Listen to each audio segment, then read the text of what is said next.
حضرت عمر نے عرض کیا تھا یا رسول اللہ کیا ہمارا خدا سچا نہیں ہے؟ تو حضور نے فرمایا عمر کیوں نہیں؟ کہا یا رسول اللہ پھر ہم چھپ کے عبادت کریں؟ اور وہ جو لات و منات جھوٹے خداؤں کو لے کے بیٹھے ہیں وہ سین کعبہ میں عبادت کریں، ہم چھپ کے کیوں عبادت کرتے ہیں؟ اما بعد فقد قال اللہ تبارک و تعالی فی کلام المجید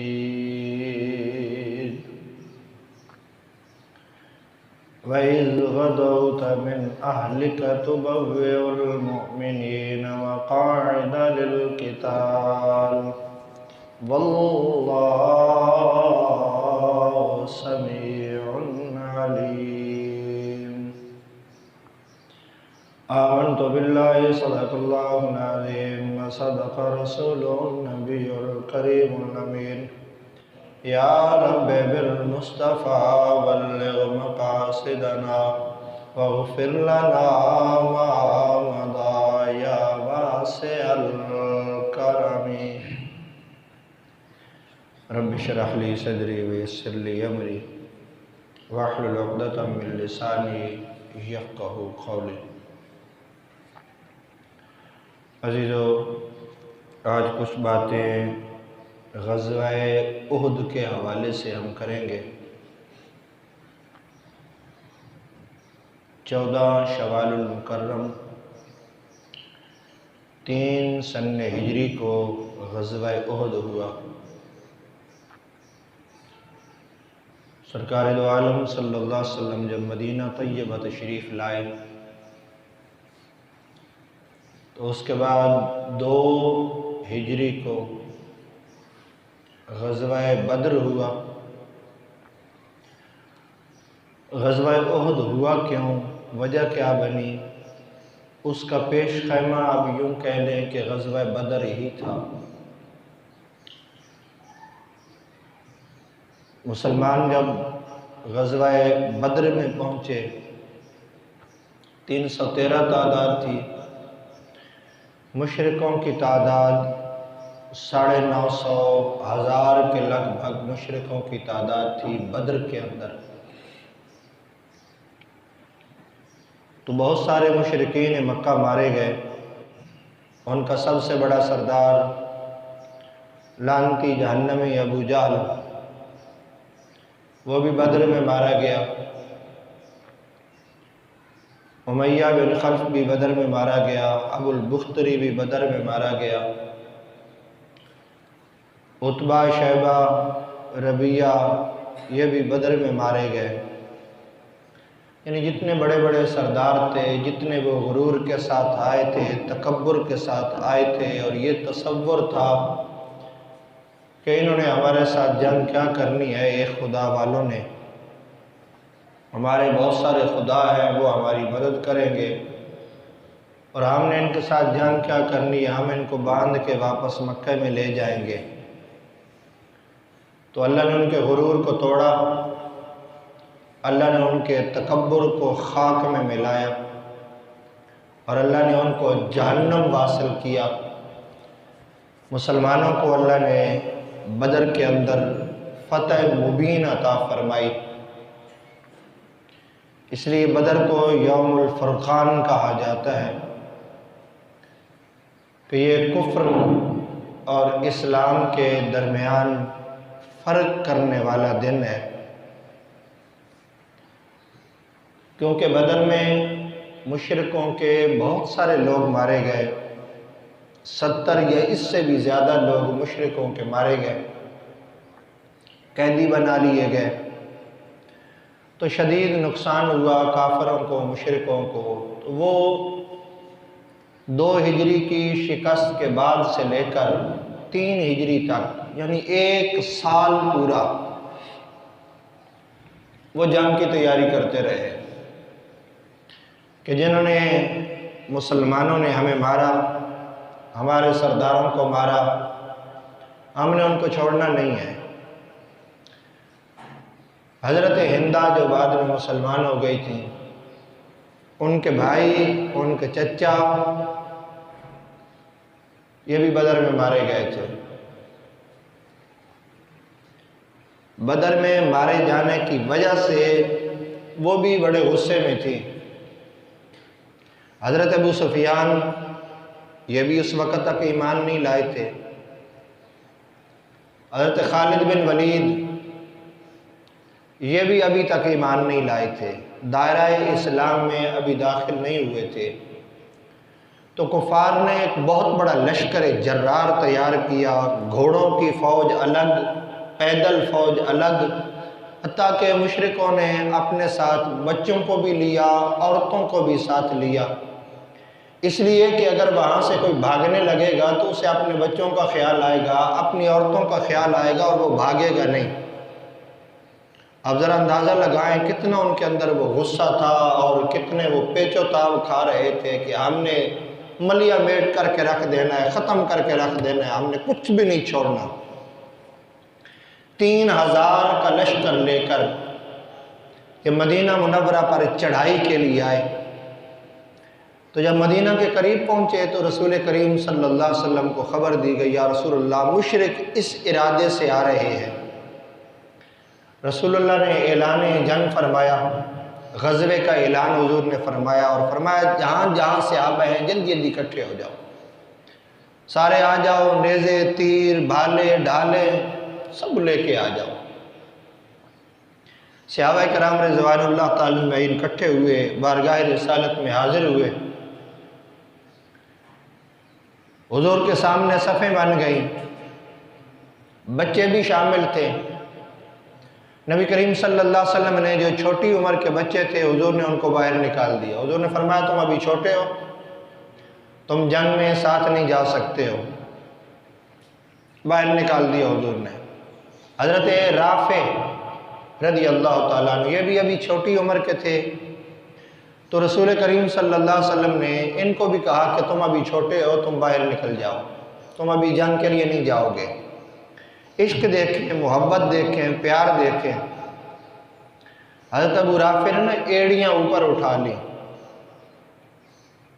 آگے والی انگلیوں کے بل جو ہے نا اونچے ہو کے کھڑے ہوئے، یا رسول اللہ دیکھیے میرا قد اور یہ ساتھ والے صحابی کا قد برابر ہے، مجھے بھی اجازت دے دیجئے۔ کیا عشق تھا، کیا محبت تھی، کیا پیار تھا۔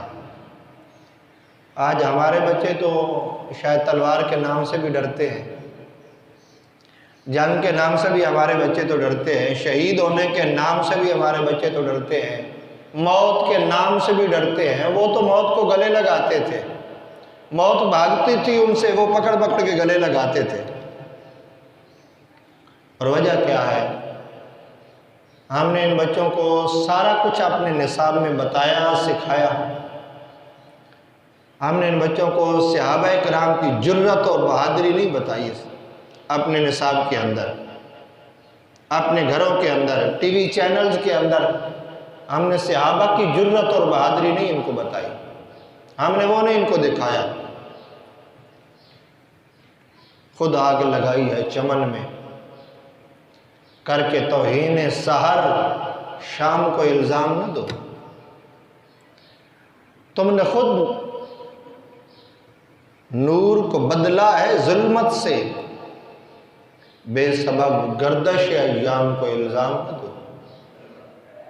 ان بچوں کا کیا قصور ہے؟ ان کو بتایا ہی نہیں ہے کسی نے بھائی۔ اب ہم کہیں کہ بچے ایسا نہیں کرتے، ایسا نہیں کرتے، کب کریں گے؟ ہم نے بتانا تھا، کس نے بتانا تھا ان کو؟ ہمارے نظام نے ان کو بتانا تھا، ہمارے سربراہان نے ان کو بتانا تھا، ہمارے جو آگے لیڈر ہیں انہوں نے بتانا تھا۔ وہ تو اپنے جھگڑے میں پڑ گئے، ان کو کون بتائے گا؟ خیر، صحابہ میں وہ محبت، وہ پیار، وہ جذبہ، وہ ولولہ، وہ عشق تھا جنگ کا، شہید ہونے کا شوق تھا، محبت تھی شہید ہونے کے ساتھ۔ تو حضرت رافع رضی اللہ تعالیٰ عنہ نے یوں پاؤں کو، ایڑیوں کو اوپر اٹھایا، کہا یا رسول اللہ دیکھیں میں اس صحابی کے برابر ہوں، اجازت عطا فرما دیں۔ حضور نے فرمایا اچھا ٹھیک ہے، تمہیں اجازت ہے۔ ایک اور صحابی چھوٹے قد کے یعنی بچے وہ موجود تھے، حضور نے ان کو اشارہ فرمایا تم بھی باہر نکل جاؤ، تم ابھی چھوٹے ہو۔ حضرت سمورہ رضی اللہ تعالیٰ عنہ تو انہوں نے عرض کی یا رسول اللہ رافع بھی تو میرے جتنا ہے، اس کو اجازت مل گئی ہے، مجھے بھی اجازت دے دیں۔ رافع اور میں ہم عمر ہیں، برابر ہیں، تو رافع کو آپ نے اجازت دے دی، مجھے نہیں آپ نے اجازت دی، مجھے بھی یا رسول اللہ اجازت دی۔ حضور نے فرمایا تم ابھی چھوٹے ہو۔ کہا یا رسول اللہ میں چھوٹا ہوں تو رافع سے میری کشتی کروا لیں۔ رسول اللہ نے فرمایا اچھا ٹھیک ہے آ جاؤ۔ حضرت رافع رضی اللہ تعالیٰ عنہ سے حضرت سمورہ کی کشتی ہوئی، کان میں کہا یار تیری مہربانی، تیرا نمبر تو لگ ہی گیا ہے نا، تو گر جانا حضور مجھ پہ بھی کرم فرما دیں گے، مہربانی فرما دیں گے، حضور مجھے بھی ساتھ لے جائیں گے۔ حضرت رافع رضی اللہ تعالیٰ کے ساتھ کشتی ہوئی، حضرت رافع گر گئے، حضرت سمورہ ان کے اوپر آ گئے۔ کہا یا رسول اللہ میں نے کہا نہیں تھا میں طاقتور ہوں۔ حضور نے فرمایا اچھا تم بھی آ جاؤ۔ ان کو بھی تیار کر کے کھڑا کیا گیا۔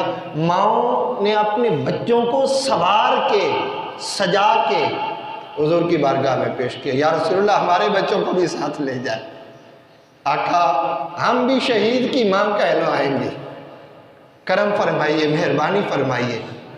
سرکار دو عالم صلی اللہ علیہ وسلم نے مشورہ کیا کہ جنگ ہونی کہاں تھی؟ یہاں مدینہ کے اندر رہ کر ہم جنگ کریں، دفاع کریں مدینہ طیبہ کا، یا مدینہ طیبہ سے باہر نکل کر کسی اور مقام پہ کسی اور جگہ پہ جا کے جنگ لڑی جائے؟ مختلف صحابہ نے مختلف مشورہ دیا، طے یہ پایا کہ ہم میدان احد میں جائیں گے، وہاں جا کے جنگ لڑیں گے۔ اور ایک صحابی حضرت عمر بن جموح رضی اللہ تعالیٰ عنہ، جب صفیں بنی تو حضور نے ان کو دیکھا، کہا عمر تم جنگ پہ نہیں جا سکتے۔ کہا یا رسول اللہ کیوں؟ حضور نے فرمایا تمہاری ٹانگ کے اندر لنگ ہے۔ ٹانگ کے اندر لنگ نہیں ہوتا جسے آپ لنگڑا پن کہتے ہیں۔ حضور نے فرمایا تمہاری ٹانگ کے اندر لنگ ہے، تم کیسے جنگ کرو گے؟ کیسے وار کو روکو گے؟ کیسے تلوار کو چلاؤ گے؟ تم رہنے دو، تم باہر آ جاؤ۔ کہا یا رسول اللہ مجھے اجازت دے دے، میں لنگڑاتا ہوا ہی جنت میں جانا چاہتا ہوں، میں اسی طریقے سے یا رسول اللہ جنت میں جانا چاہتا ہوں، مجھے اجازت عطا فرما دے۔ حضور نے ان کا شوق اور جذبہ دیکھ کے میرے آقا نے ان کو بھی اجازت عطا فرما دی۔ صحابہ کرام رضوان اللہ تعالی اجمعین جب مشورہ ہوا، عبداللہ بن سلول منافق نے پہلے حضور کے ساتھ تھا، یہودیوں کے ساتھ کیونکہ معاہدہ تھا، یہ ظاہری طور پہ مسلمان تھا منافق لیکن ظاہری طور پہ مسلمان تھا۔ مدینہ میں اس کا بڑا اثر و رسوخ تھا۔ اس کے اپنے تقریباً کو 300 کے لگ بھگ اس کے اپنے لوگ تھے، اس کو ماننے والے، اس کی پیروی کرنے والے، اس کے پیچھے چلنے والے۔ ان کو بھی ساتھ لے آئے، یا رسول اللہ ہم آپ کے ساتھ ہیں، لیکن ہمارا مشورہ یہ ہے کہ مدینہ کے اندر رہ کے جنگ کی جائے۔ حضور نے فرمایا نہیں بھائی، صحابہ میں یہ مشورہ ہو گیا ہے اور یہ طے پا گیا ہے کہ ہم احد میں جا کے جنگ کریں گے۔ تو یہ ساتھ چلا، راستے سے اس نے اپنے لوگوں کو واپس کر دیا، کہا آپ نے میری باتیں نہیں مانی، میں نے کہا تھا یہاں جنگ لڑیں اور آپ چلتے ہی جا رہے ہیں آگے۔ رسول کریم صلی اللہ علیہ وسلم نے ارشاد فرمایا تمہاری مرضی ہے، آنا چاہو تو آ جاؤ، نہیں آنا چاہتے تو لوٹ جاؤ، ہم جائیں گے احد میں، مشرکوں کے ساتھ ہم جنگ کریں گے۔ سرکار دو عالم صلی اللہ علیہ وسلم میدان احد میں حضور پہنچے اور رحمت عالم صلی اللہ علیہ وسلم نے صحابہ کی ڈیوٹیاں لگائیں، تم یہاں پہ ہوگے، تم یہاں پہ ہوگے، تم یہاں پہ، تم یہاں پہ۔ اور اسی کو قرآن نے بیان کیا وَإِذْ غَدَوْتَ مِنْ أَهْلِكَ تُبَوِّئُ الْمُؤْمِنِينَ مَقَاعِدَ لِلْقِتَالِ وَاللَّهُ سَمِيعٌ عَلِيمٌ۔ محبوب یاد کیجئے نا اس وقت کو جب آپ سویرے اپنے گھر سے نکلے اور آپ غزوہ بدر میں، بدر کے میدان میں آپ مسلمانوں کی ڈیوٹیاں لگا رہے تھے کہ تم نے یہاں ٹھہرنا ہے، تم نے یہاں کھڑے ہونا ہے، تم نے ادھر سے حملہ کرنا ہے، تم نے ادھر سے حملہ کرنا ہے۔ مقاعد للقتال، ان کی جگہ آپ ان کو بتا رہے تھے، ان کو کہہ رہے تھے کہ تم نے یہاں کھڑا ہو کے جنگ کرنا ہے، تم نے یہاں کھڑے ہو کے جنگ کرنا ہے۔ اللہ آپ کو اور مجھے بار بار وہاں کی حاضری عطا فرمائے، کیونکہ احد وہ عظیم اور پیارا مقام ہے کہ حضور نے احد پہاڑ کے بارے میں فرمایا یہ مجھ سے پیار کرتا ہے، میں اس سے پیار کرتا ہوں۔ احد پہاڑ کے بارے میں حضور نے، پتھروں کے بارے میں میرے آقا نے فرمایا یہ احد ہم سے پیار کرتا ہے، ہم احد کے ساتھ پیار کرتے ہیں۔ کیا خوش قسمت ہے پتھر، لیکن کیا خوش قسمتی ہے کہ نبیوں کے تاجدار فرما رہے ہیں کہ میں اس کے ساتھ پیار کرتا ہوں۔ ان پتھروں کے ساتھ رسول اللہ پیار کرتے ہیں۔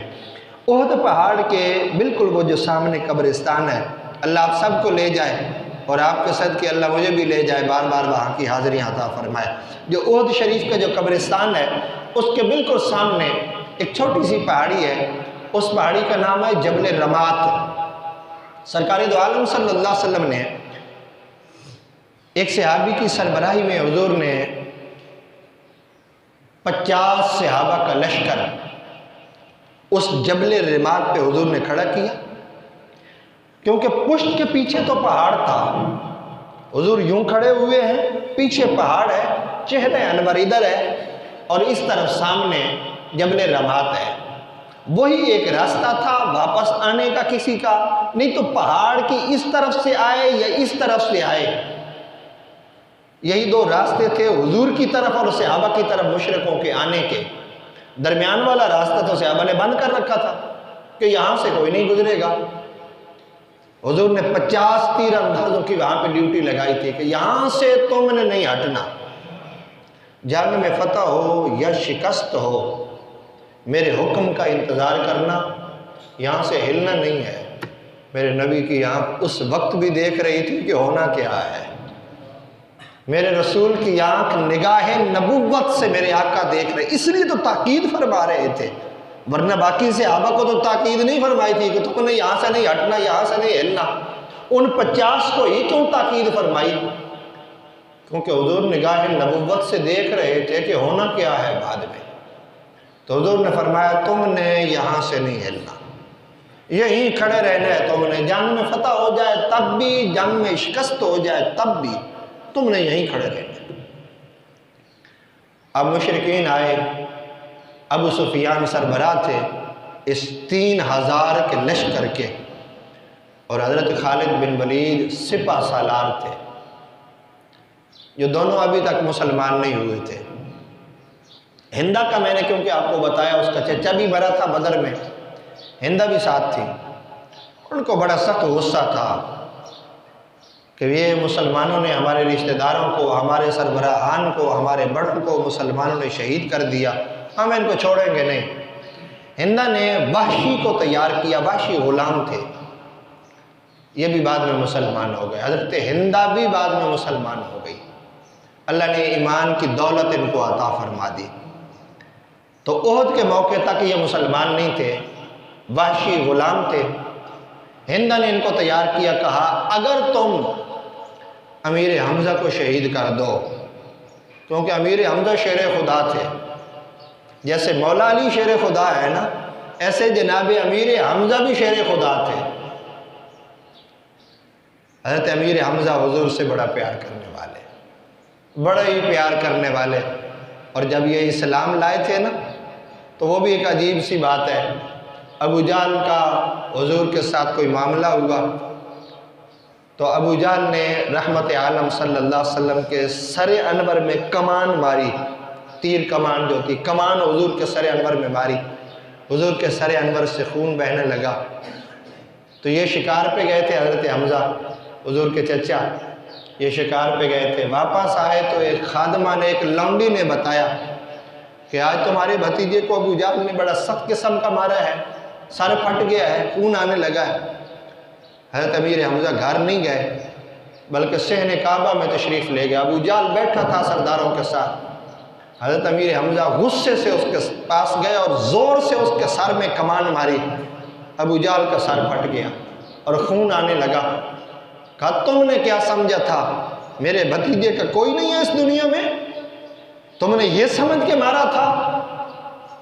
ابھی محمد عربی کا چچا موجود ہے، ابھی امیر حمزہ موجود ہے، تم نے کیا سمجھا ہے؟ لاوارث سمجھا تھا معاذ اللہ، اس لیے حملہ کر دیا تھا؟ خبردار کوئی آنکھ اٹھا کے بھی نہ میرے بھتیجے کی طرف دیکھیں۔ حضور کے پاس آئے، حضور گھر میں موجود تھے، سیدۃ النساء